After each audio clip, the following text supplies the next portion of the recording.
warehousing and in the country. The industry is currently indispensable. I have a bit of a problem with my eyes. I don't know. Anyway, the industry is an important industry, so to say, as it handles a lot of revenue for government. If going by the figures, you will see there is a table there which highlight the amount of revenue that we collect on behalf of government and the Revenue Authority. We are licensed under the Zambia Revenue Authority to carry out transactions of import, export, warehousing, which include transits and transits in bond and transits through our country. This involves a lot of huge figures that are held in terms of revenue for the country. So as an industry, we would want to stress the importance that we bear in the running of the collection of revenue, so per se. Our community, therefore, is addressing the following issues: the customs budget amendments in the main Act, Cap 322, of the Customs and Excise Law, and then the regulation under SI 4 of 2000, and then also concerns from the industry in other areas of operations. First of all, we would like to look at the budget amendments. Attached, we've got an annex of communique that has been put in a matrix form so that it is better understood, because we are looking at each item that relates to our industry on the matrix itself, and following the budget presentation that was made. Would like to stress that the industry relationship with ZRA is more one-sided, as it is there is lack of consultation on the decisions affecting the industry. There's also, we noticed from the budget that there is an increase in penalties between 100% and 500%. This has a negative impact on the industry, as it will destabilize the industry and adversely affect the economy. Penalties, we feel, should be gradual, but in this case we have seen where there is just an immediate increase of penalties by the percentage mentioned above. This actually results in the cost of doing business, the increase in the cost of commodities, as this cost is, as you might all know, that it will be passed on to the consumer.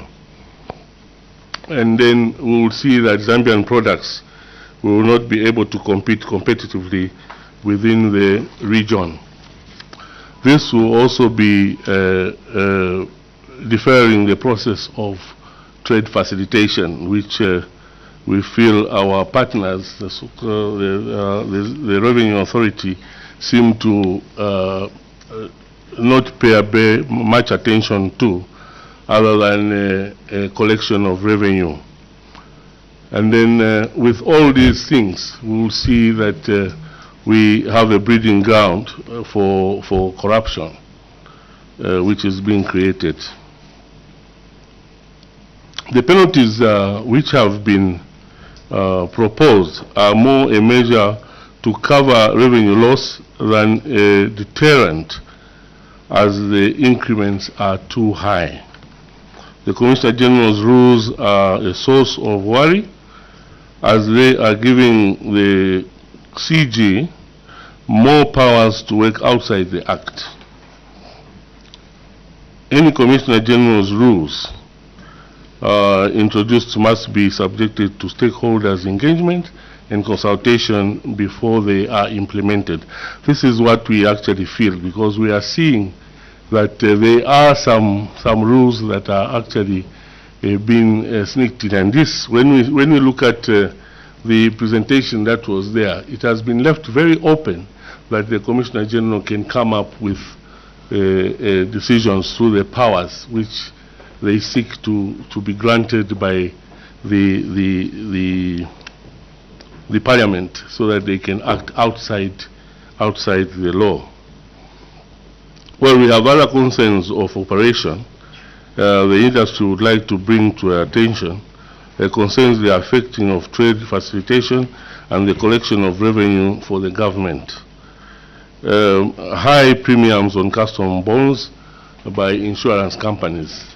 I think you are aware that the insurance companies, through their regulatory body, have introduced measures that we feel are going to be very, very difficult for us to follow or to cope with, because some increments are actually unbearable and unattainable, in that the cargo that is transiting using customs bonds issued by the insurance companies as sureties will be very, very expensive for the industry to be able to run.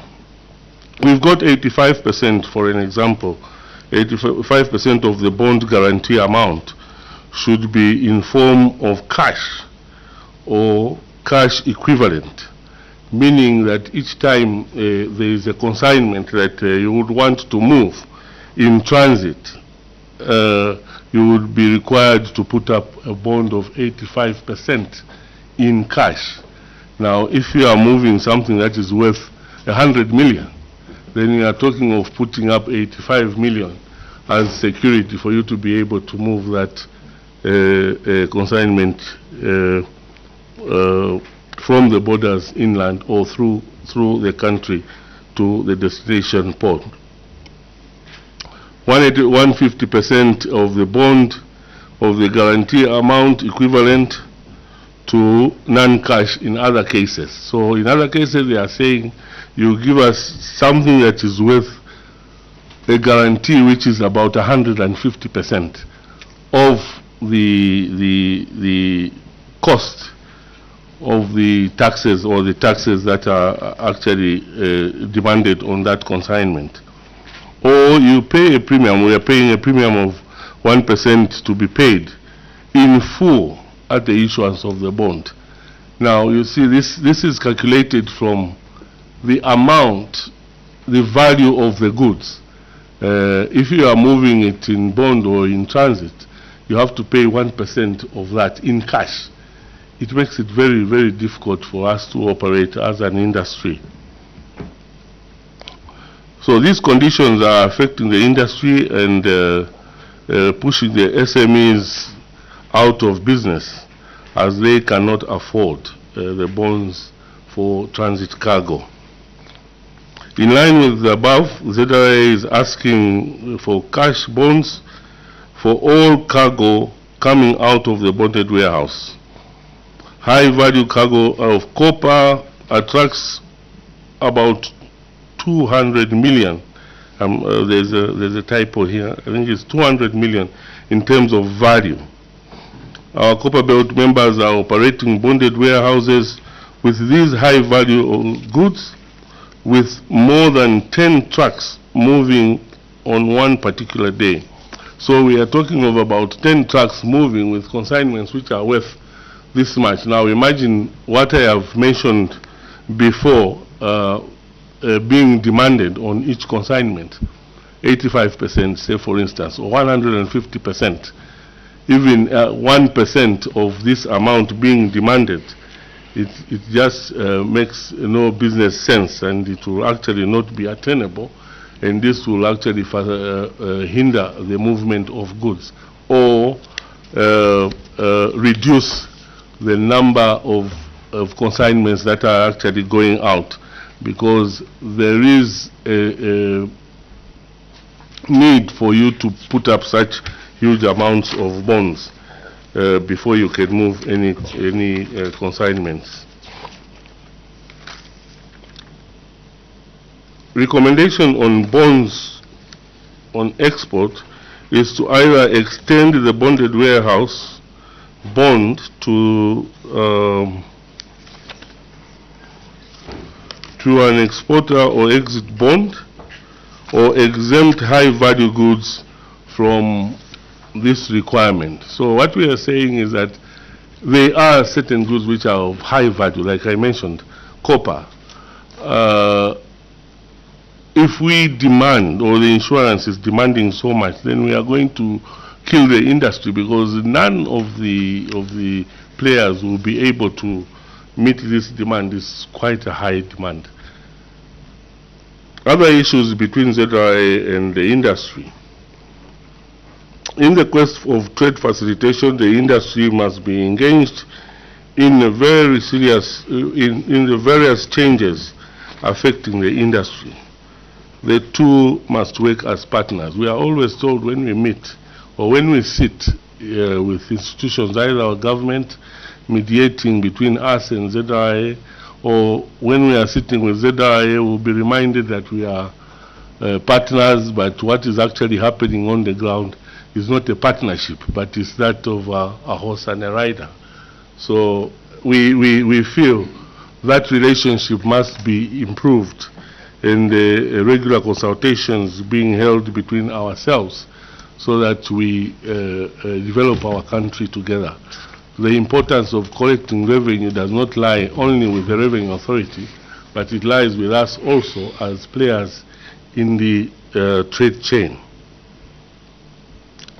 There is an issue that usually when you are doing business and there is an encumbrance on the account, there is a blocking of the agent's tipping during weekends or during working days, and then ZRA decision makers are not available to make the decision, and this has been a source of trucks not being able to move.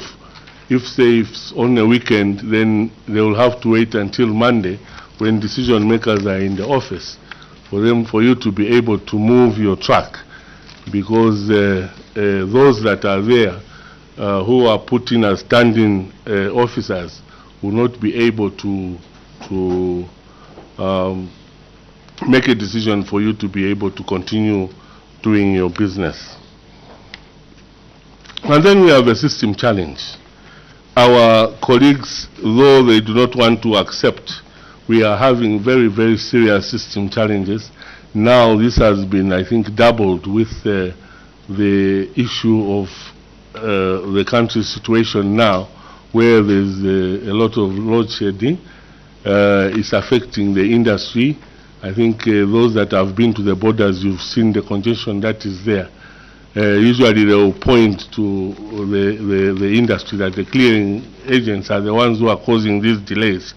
But then that is not the case, because sometimes the connectivity is broken, you cannot access the ZRA system, or the ZRA system itself is down, it's under maintenance. We are receiving emails or communication stating that the system will be undergoing maintenance, and therefore it shall not be available at a certain time.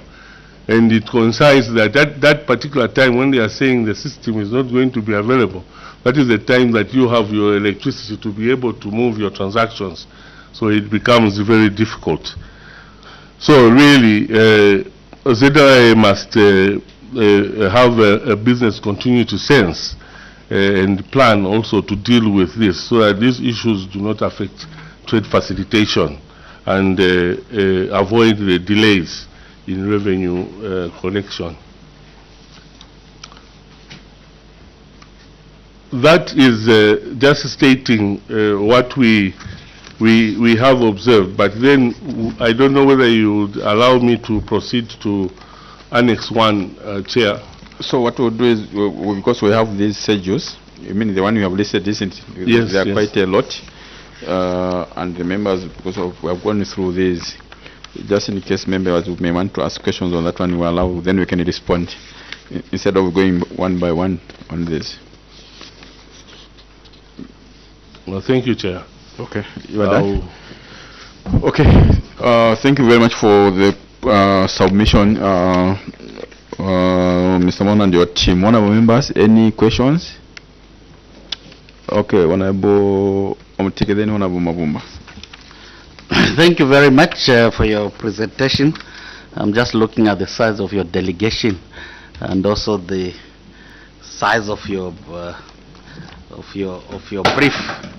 I would have expected that you would have highlighted the concerns that you have in terms of your relationship with ZRA in this document, so we get a full picture of what you've done before to try to make sure that it's a balanced relationship, because we get the impression that or you give us the impression that it's kind of a horse and trailer kind of relationship, where you are just being bulldozed in terms of direction where they want you to go. So my question really was first one is to ask you to highlight the kind of challenges that you are having with ZRA currently in terms of your relationship, because being a big organization like you are, one would have expected that you do from time to time meet and engage on the challenges that you may have with them. So I just wanted you to maybe shed light to the committee on the kind of relationship that you have with ZRA. Secondly, when you talk about your annexes there, you are talking about the penalties that they must be gradually increased, not the way they have been sometimes doubled. So you agree at the same time with this that both of you agree that they must be increased, because the problem we have in this country is compliance. People just deliberately ignore laws. I mean, nobody wants to follow even simple things like traffic lights. People are breaking them because the penalties are too soft. Traffic rules, the penalties are too soft. So if you are going to impose a penalty that deter people from breaking the law, one hopes that people will comply. Probably that's the thinking that is behind. But if you are going to say, let's do it gradually, people will say, okay, after all, the penalties are too soft and too low. Let's continue breaking the law. So what would have helped the committee is in terms of what you are proposing here, for example, when a truck breaks down, you are saying it's unavoidable because of the changes of the trucks. You should have indicated to say, these are the challenges that we encounter in case of a breakdown, where we think people need to be reasonable in terms of managing such a situation instead of imposing such high levels of penalties. I think that would have helped us so that we have the real grasp of what the issues that you are dealing with. I think those are the comments I wanted to put forward, Chair. Thank you very much. Honorable Mabumba. Thank you, Chair. Witness, in your submission, obviously, you recognize that the Commissioner General's rules are a source of worry to you because they are giving him more executive powers. Now, against that background, we have got the Zambia Revenue Authority Amendment Bill, which we are considering. And in that particular bill, it is proposing to provide immunities to the members of staff for the Zambia Revenue Authority for decisions that they make in good faith.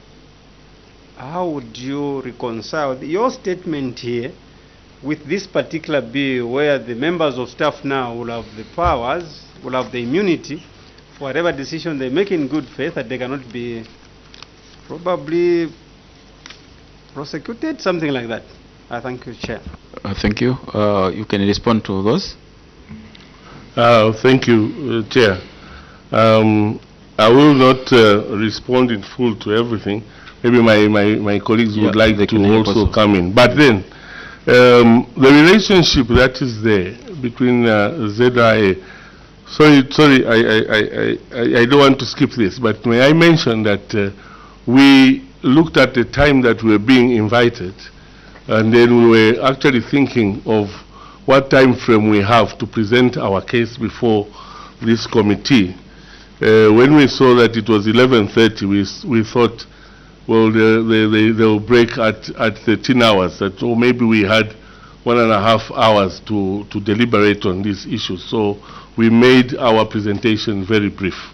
If it had been not so, we would have brought a huge book close to the New Testament of the Bible.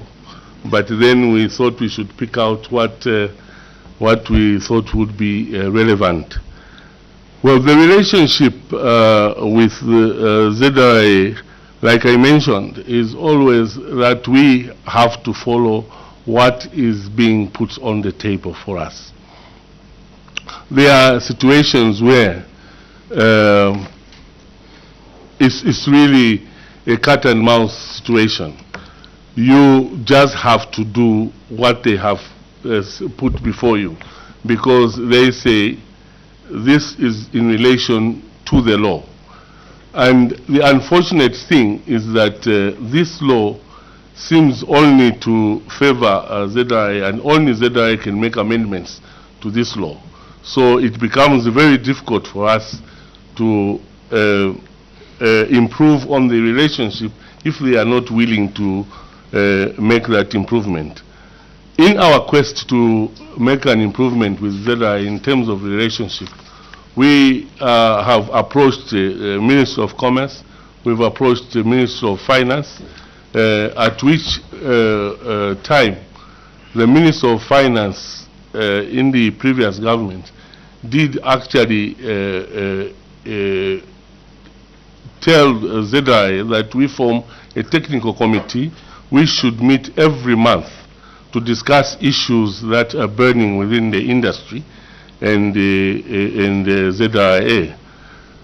This technical committee was formed, and I can mention now that from the initial, we used to meet maybe 3-4 times in a year, but now it has become a one meeting in a year when we are supposed to meet 12 times in a year.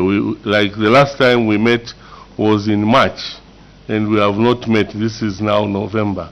And this would have actually helped us a lot, because most of the issues that affect us would have been presented to the committee, and then the committee would actually pick it up with senior management. To make it worse is that the former CG of Zambia Revenue Authority, when he came into office, he downgraded, or is it he reduced the powers of the committee itself, in that it was at first chaired by the Commissioner General, and all commissioners were on that committee. But after he came, he said he's not going to chair it anymore, but the Commissioner Customs was going to chair it. And in many cases, you'll find that the Commissioner Customs is very busy, and he delegates it to a deputy commissioner. We reached a point where it was now being chaired by an assistant commissioner, and decisions from there were not made. And most of the times that we have met, there's not been any proper decision made, because the decision makers are not in that committee. I submit on the relationship. The penalties, I think I would like one of my colleagues to answer to that, Mr. Mwemba.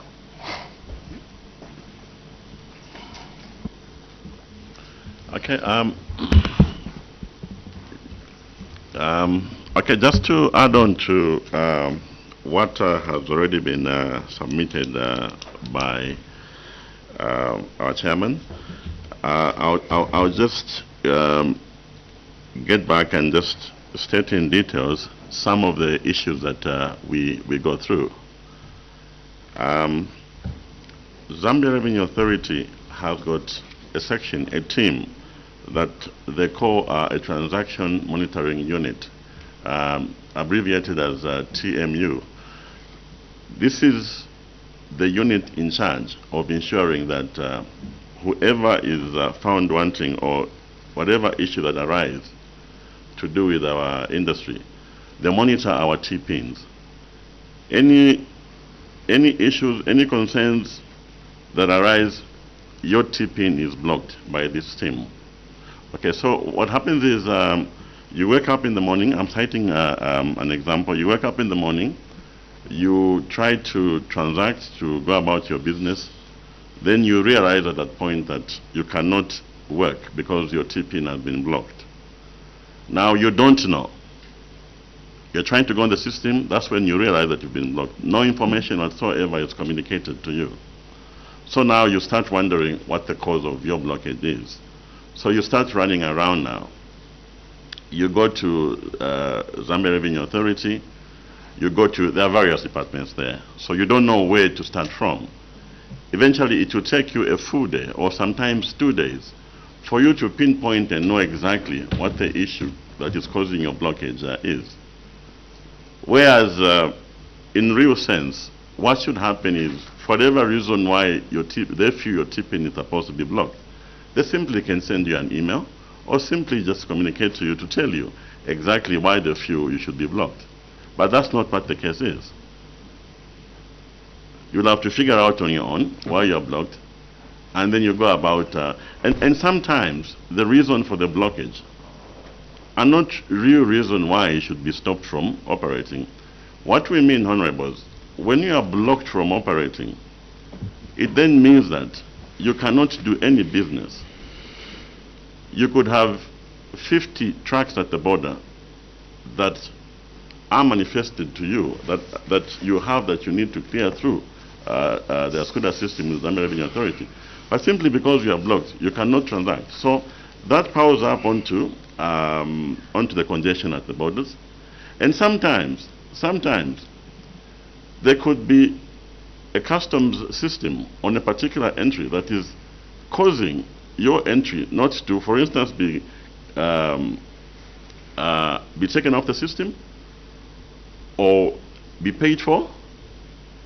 For instance, let me cite an example where you have a pending entry on the system that is 2,000 kwacha. What you have, the worth of revenue that you have, that you intend to pay when you register a truck, could be in excess of 200 million.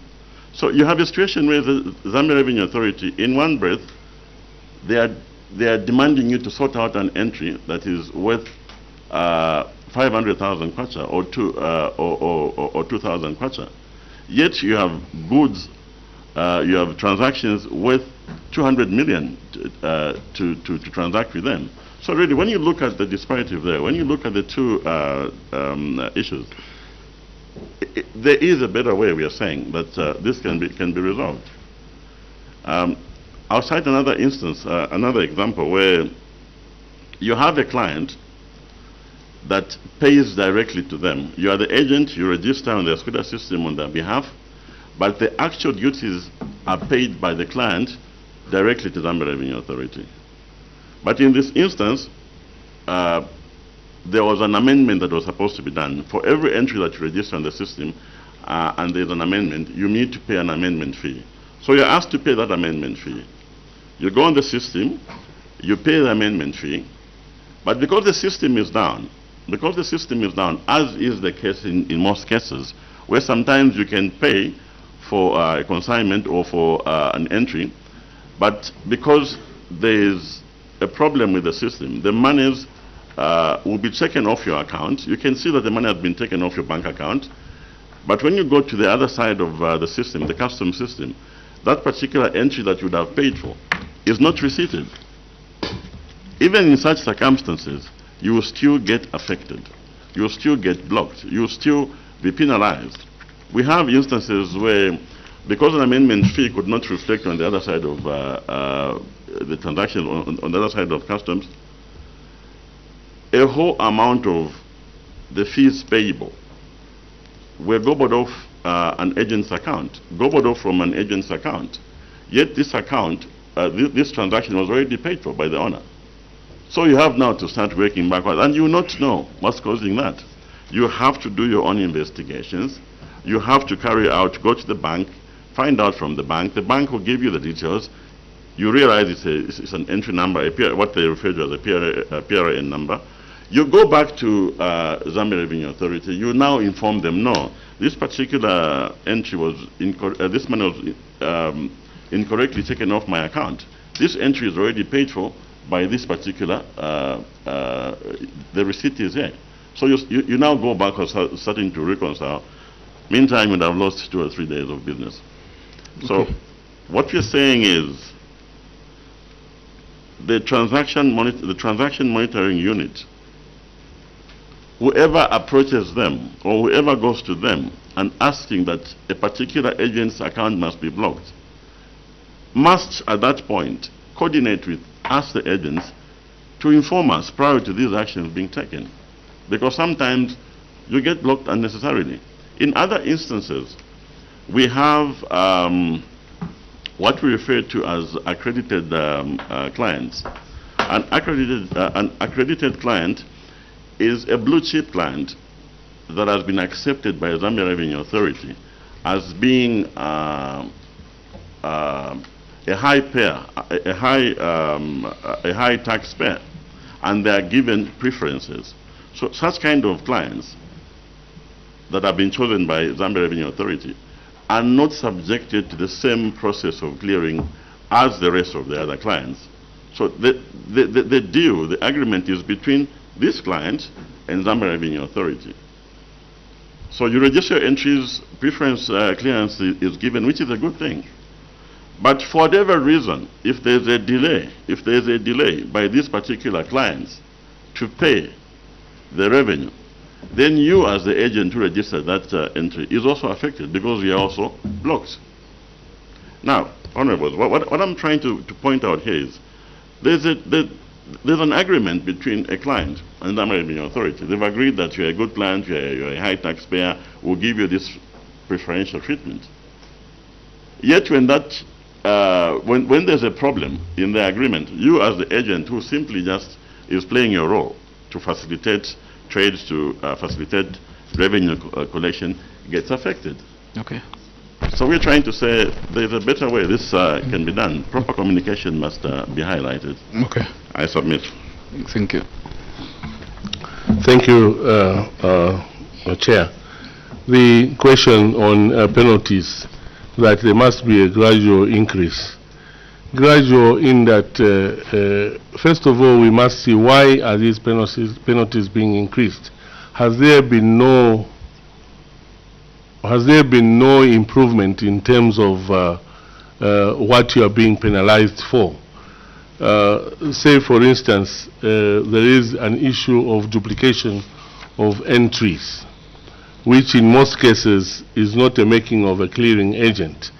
And then these penalties, when they are slapped, they are actually slapped on the clearing agent other than the offender maybe who has caused this problem to occur, who is maybe the importer, or the importer has delayed to make a payment, and that will actually affect the operations of the clearing agent. I see my colleague wants to add. Daniel? You need to come where there is mic. We are both live on the radio and TV.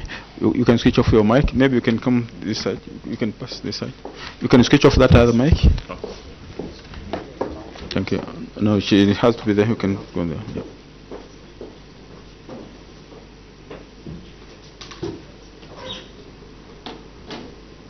Thank you. Am I audible? Yes, I am. Okay. Your Honourables, thank you. I just wanted to take this opportunity to just try and put this in perspective. In my role as secretary for the ZCFAA, I sit on the technical committee with the ZRA. This is a committee that's supposed to meet once a month. In the last year, if we've met twice, it would be a lot. In these technical committee meetings, we sit as associations, the 4 associations that represent industry, with the ZRA and all of the departments to which we deal. So the likes of business support, transaction monitoring unit, enforcement, credibility and controls, everybody from the ZRA, each department is represented. In these committee meetings, we address a lot of the matters that affect industry in terms of clearance and the daily operations to which we struggle. In the technical committee meetings, we come up with resolutions that are supposed to be implemented, they are minuted, and they are supposed to take action. I can't remember the last time we walked out of a technical committee meeting and can actually say, yes, it's been resolved. We find that before the next technical committee meeting comes, the minutes are distributed, and from the moment they're distributed and before the next day the meeting's supposed to happen, only then action starts getting taken. So as an industry, we are sitting with our biggest stakeholders and we're saying to them, please, we want to work with you. These are the issues that we're dealing with. These are the problems that we're having. Help us help you. We find that we're running around every single day trying to ensure compliance on behalf of the industry, on behalf of the ZRA, trying to pull in as much revenue as rightfully due, and yet we're not getting the feedback and the assistance that we need from the revenue authorities themselves. The best answer I've heard is we're not the writers of the legislation, we are the enforcers of it. And a lot of these matters that we deal with in technical committee meetings are then supposed to be referred to the likes of the Ministry of Finance, or we're supposed to lobby with him directly. There are a lot of issues that we deal with on a daily basis that could very easily be resolved in terms of relationship if the ZRA met us halfway. I'm happy to go and spend my entire day at the Zambia Revenue Authority and sit in technical committee meetings and discuss, but if there is no recourse or action from there, it's pretty pointless. Okay. I submit on the relationship. I can't submit on penalties. There was a question also on, because we are getting your challenges, in fact, similar in terms of what you are giving us. Right. There was a question from Honorable Mavumba in terms of the new proposed bill which seeks to give immunity to the members of staff or the officers of the ZRA, and we wanted to find out your reaction. In fact, we have cited that bill. What would be your comment on that one? Thank you, Chair. I think I did mention that there are certain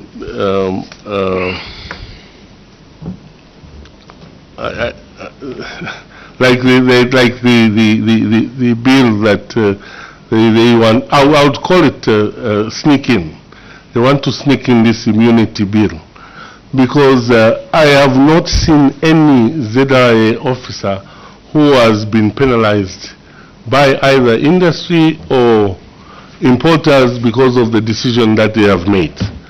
Daniele has just stated here that we go into technical committee meetings, and usually what we submit, there's no decision that is actually made. Until the next meeting, we'll be discussing the same thing. So I wonder why they would seek immunity from what? Immunity. I really wonder why. Maybe. Yeah. Yeah. Thank you so much, Chair. I think just to amplify on the technical committee, like my colleagues have said, we better have this technical committee. But once we had a technical committee with Commission General, we could see that most of the decisions were made here and there, and it helped us even to create other committee to sort out issues that we are putting there. Now, the absence of this the CG on those technical committee have really affected us so much that it's now irrelevant for us to have those technical committees because there are no decision makers in their meetings. I submit. Thank you. Thank you. Daniela? Thank you. Your Honourable, if I may just, can I request for some clarification on the bill that's being referred to in terms of the immunity?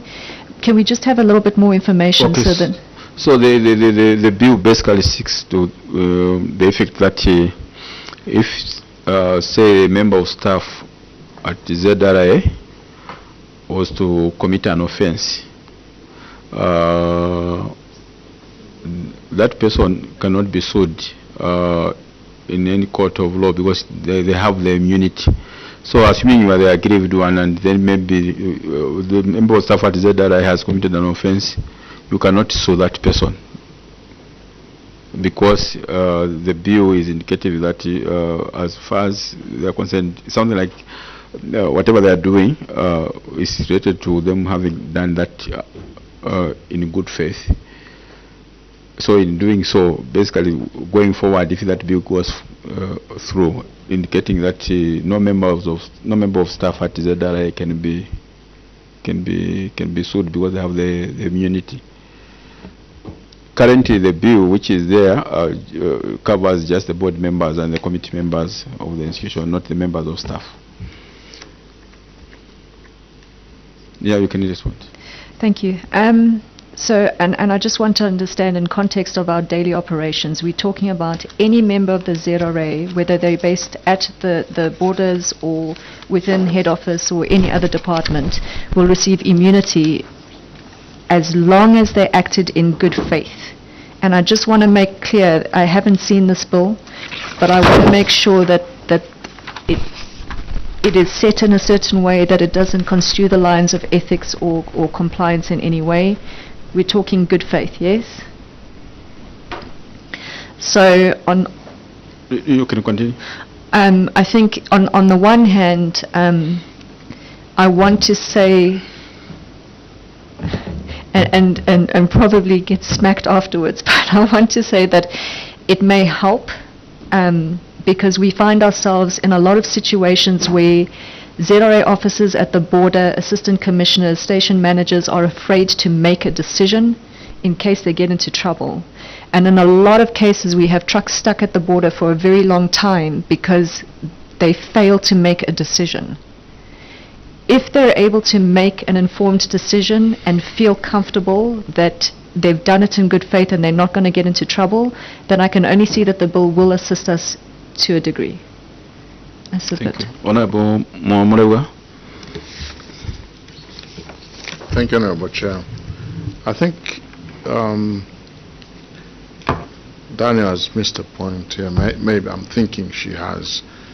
The point that we are looking at here is a situation where, for example, we are talking about trucks being marooned at the border post for so long.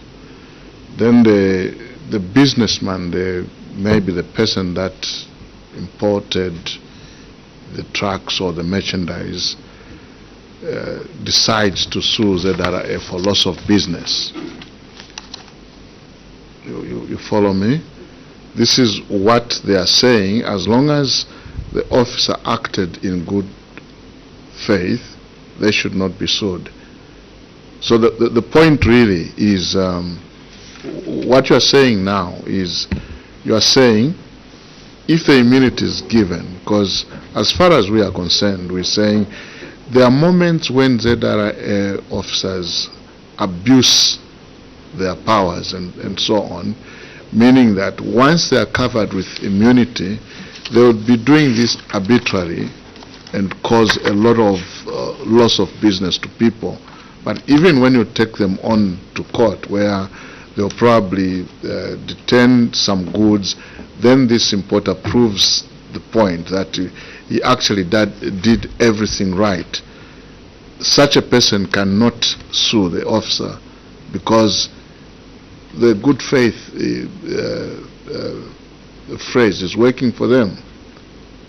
So what we're saying is a situation where, for example, I have a situation that happened in my constituency where the truckload of mealie was impounded in the name that you are smuggling, and in the end it was found that the trader was actually not had no intentions to smuggle the mealie, but to take the mealie to his shop, and in the end he wanted to sue for loss of business. This is what we are trying to discuss, that if any such thing happened, the trader cannot think in his lifetime to sue ZRA even for loss of business. Okay. A brief comment. We are winding down so that we close. Thank you, Chair. The explanation from the Honourable Member of Parliament is very clear. And I see even in the bill, it states to having the Commissioner General have powers outside the Act. So what is happening here is that they are seeking not to be taken to account even for decisions that are not in the right frame. Imagine I, as a clearing agent, have been suspended from operating because of suspected smuggling, or is it fraud, and then the investigations take 2 years, I've not been operating, and then after 2 years they find that I have not done anything wrong, and all they can say, you can start operating. And then my license, which is for 3 years, has only got 1 year more to go. And they are saying I should not be able to sue them for that. I don't think that would be right. Okay. Okay. Now, in closing, as we close, and we are happy that you are here as an association, because we have never met you as a committee. Just a general question, and we are happy. On page 1 and 2, you have in fact indicated, indeed, you play a very key role in terms of revenue mobilization for this nation, meaning that whatever taxes coming in through the borders, you have a hand in doing so. One of the challenges which this country has been grappling with, and I'm happy we are all Zambians here, is the issue of the leakages at borders. Okay? And where in fact it's not a secret, where we're told that there's a lot of collusion between the agents, where members belong to, maybe to some extent even the officers. Collusion in the sense that always, I remember my colleague in the morning was saying that if you are given an opportunity, no one here where we sit today would want to pay duty or any form of tax. No one would want to pay any form of tax. So we have this situation whereby you find always it's on the record from where we sit as a committee members, is that the collusion to the effect that always there's that appetite by the agents always to pay less under valuation of the goods. By doing so, then you reduce the income for the treasury, where we need to have because that's the money we get to make good of our infrastructure, buy medicine for hospitals and all that. I just wanted to get your comment to what extent is that situation rife, whereby your agents, your members, always have that appetite to collude so that they pay less duties, or what do you call them? Is the same?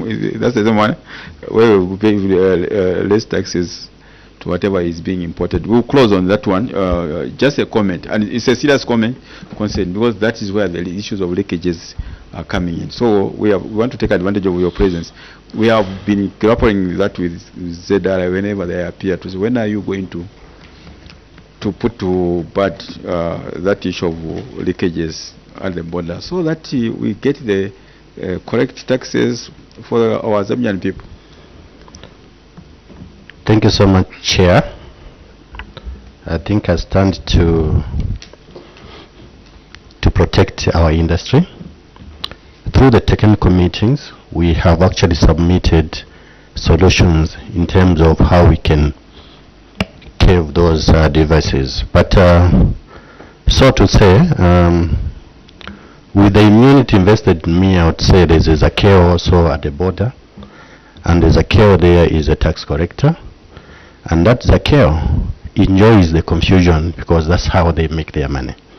Once there's a confusion there, they make a clearing agent get desperate with their client so that they can, so that something should be mentioned about it, to say, look, can you do this fast so that I can, I'm sorry, I have to speak the way it is. We want the truth. This yes, committee wants the truth. The truth is that there's a KO at the border there who deliberately wanting on how they can actually find a way to get the money from the clearing agent. Now, the clearing agent and the ZRI, they have this relationship where they can talk, okay? And that is the biggest problem that we have.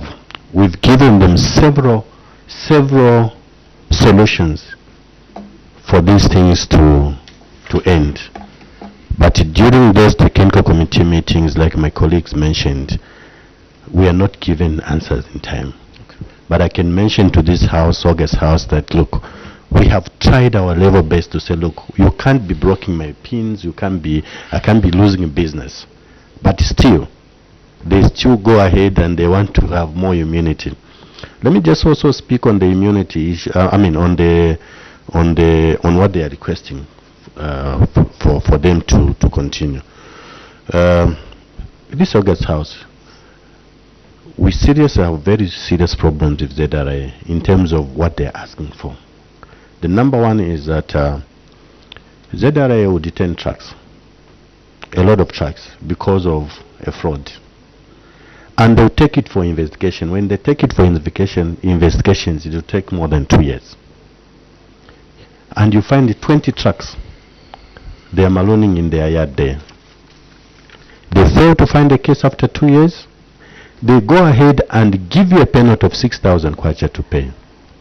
The agent will work tirelessly to bring the importer, bring the clearing agent, also bring the transporter. The evidence is, you can even see that here the case is supposed to finish. But the ZRA officers under investigation, they will take their time.